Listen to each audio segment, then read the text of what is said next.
In this video, I will be talking about what is a sequence and how to find its limit, if we can. A sequence is just a list of numbers. It doesn't even have to be numbers, but since we're in math class, we kind of care about the numbers. Here we have three sequences, nothing to write home about.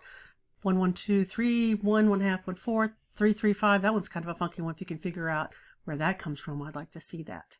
So here are just three average Joe sequences. The formal definition of a sequence is just a function from the natural numbers to the reals. We say the natural numbers because we'll say the first one is this, the second one is this, and the third one is this.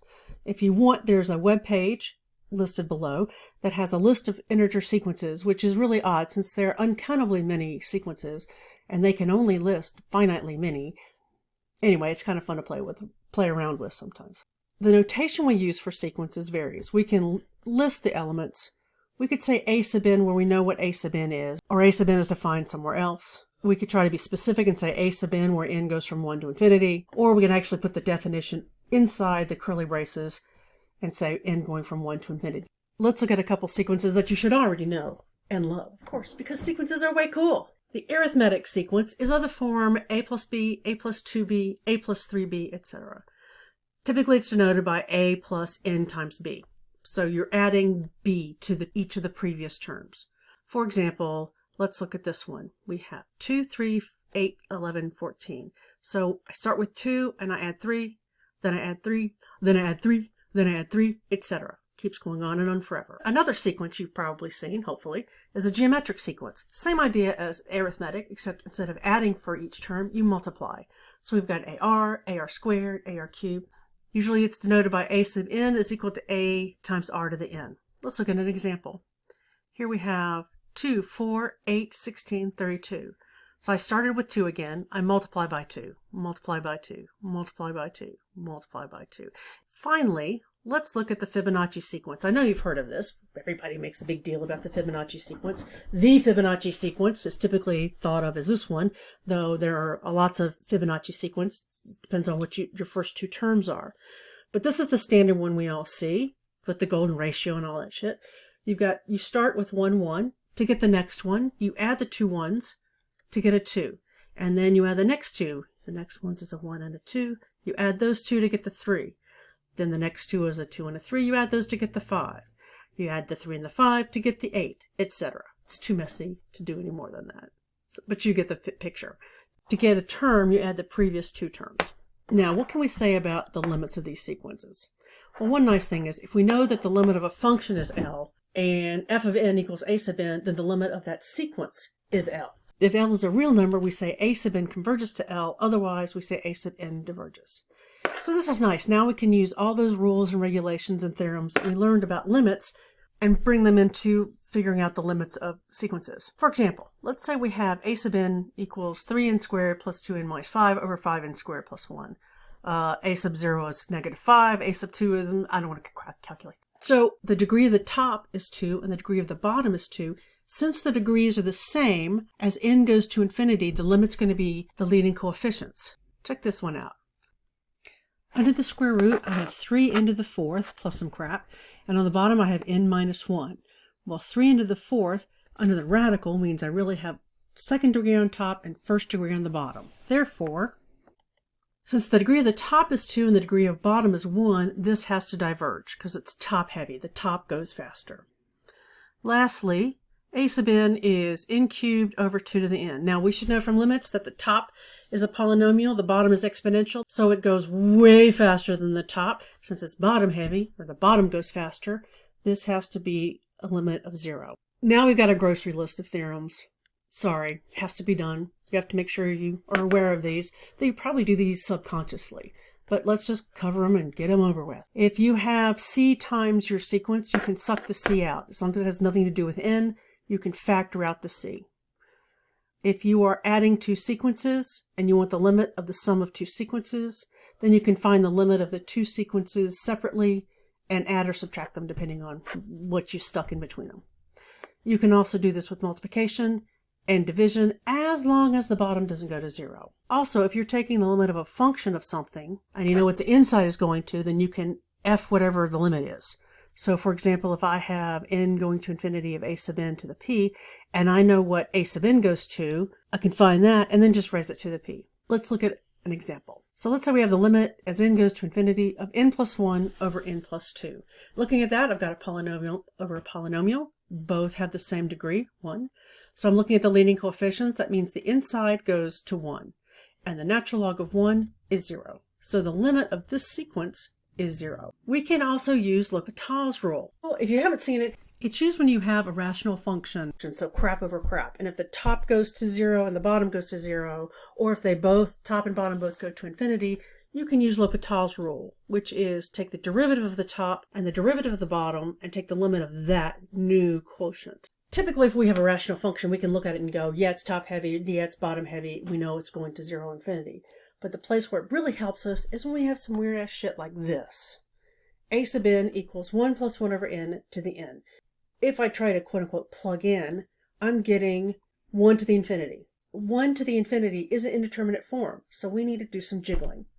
The typical jiggle we do with this is, because we know e to the natural log of crap is just crap, because the e and the natural log cancel each other out, we pull that trick.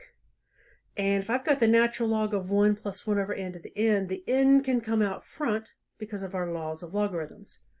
So I have 1 plus 1 over n to the n. I can rewrite that as e to the n natural log of 1 plus 1 over n. Now, e ain't going anywhere, so all I need to do is figure out where this exponent goes. So let's do that. I have limit as n goes to infinity of n times natural log of 1 plus 1 over n. If I try to plug in, I'm going to get infinity times 0, also in the indeterminate form. And if you tell me that's 0, I'm going to smack you. 0 times infinity is indeterminate. So I need to shove something to the bottom, either the n or the natural log of stuff. N is the easiest one to push to the bottom, so let's do that. So now I've got the limit as n goes to infinity of the natural log of 1 plus 1 over n all over 1 over n.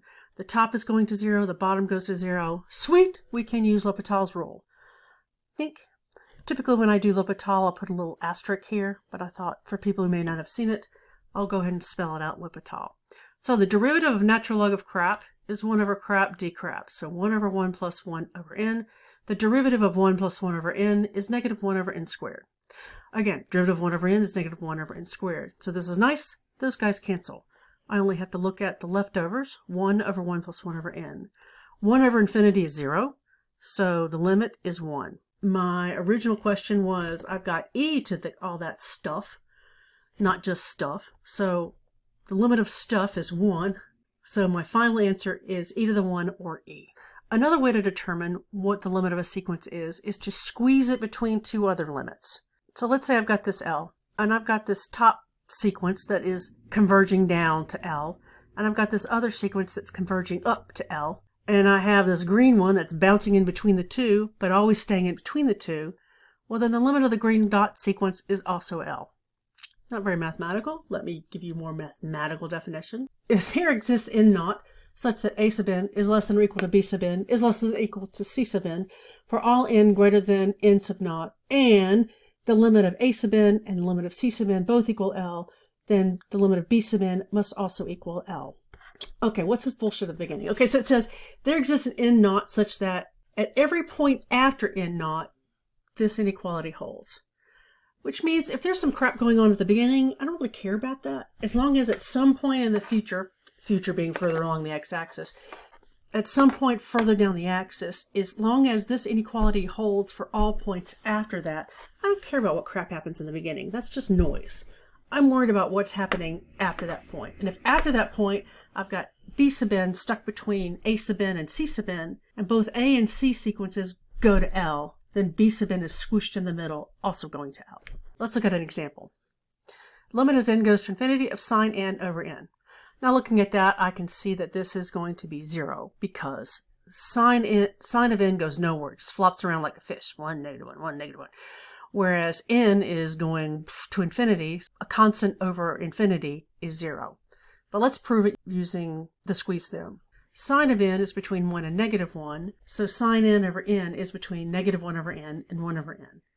Now as n goes to infinity, I know that negative 1 over n goes to a 0, and I know 1 over n goes to 0, which means my middle also must go to 0. So my limit is 0. Let's try one a little bit grosser. Now, n factorial and n to the n, we don't use these as functions because n factorial doesn't make sense unless n is an integer, positive integer. N to the n gets really snarky in places. So this only works if you've got integers anyway. But I want to try to squeeze this. Get it between two things that I know will go somewhere. Well, the terms are always positive. That's nice. So let's try to get a handle on this n factorial. Let's look at 3 factorial. 3 factorial is 3 times 2 times 1. I don't really care about the 1 because this is the 1. 3 times 2 is going to be less than 3 times 3 because you just replace the 2 with the 3. You're getting bigger, so the whole thing is bigger. This is equal to 3 squared. Let's try it with 4. 4, 3, 2. I'm going to replace this with 4, 4. Again, clearly bigger. 4, 4, 4. And there's 3 of them. It's 4 cubed. So in general, n factorial will be less than or equal to n to the n minus 1. Okay, now we can do some algebra. I know that n factorial over n to the n must be less than or equal to n to the n minus 1 over n to the n. Well, the power on the top is n minus 1, and the power on the bottom is n. So I've got an extra 1 on the bottom. This is 1 over n. Yay! We can do this, because I know 0 goes to 0. 1 over n goes to 0, which means the stuff in the middle must also go to 0. Let's look at some definitions relating to sequences. A sequence is increasing if a sub n is less than a sub n plus 1. Not less than or equal to, must be strictly less than. So it's always getting a little bit bigger as you go along. Similarly, a sequence is decreasing if a sub n is greater than a sub n plus 1. So it keeps getting smaller and smaller and smaller and smaller. If it's increasing or decreasing, we say it's monotonic, just so we can say things that are true for both of them, but we don't want to have to say increasing or decreasing, because that's a pain in the ass when you just say monotonic. Another definition we want to talk about is bounded. A sequence is bounded above if there's a number that none of the terms go above. A sequence is bounded below if there's a number that nothing goes below. Kind of makes sense. If it's bounded above and below, we just say it's bounded. Now, a neat theorem that we can use is if I know it's bounded above and it's increasing, well then it's got to converge because it's got nowhere to go. It's going to get closer and closer to that top part. Similarly, if it's bounded below and it's decreasing, it'll have to converge because it's got nowhere to go. A more generic way of saying this is a bounded monotonic sequence must converge. This is actually a little bit too specific. I can just say if it's bounded above and increasing, it will converge. Or if it's bounded below and decreasing, it will converge. So like this little guy trying to go up the stairs, he keeps climbing the stairs, he's going to get squished into the floor because he's bounded above. So we'll be working with sequences. We want to figure out if they are convergent or divergent, and if they're convergent, what do they converge to? To do this, we will need to remember our theorems from previous semesters about convergence and limits and L'Hopital's rule and which goes faster and all that good stuff.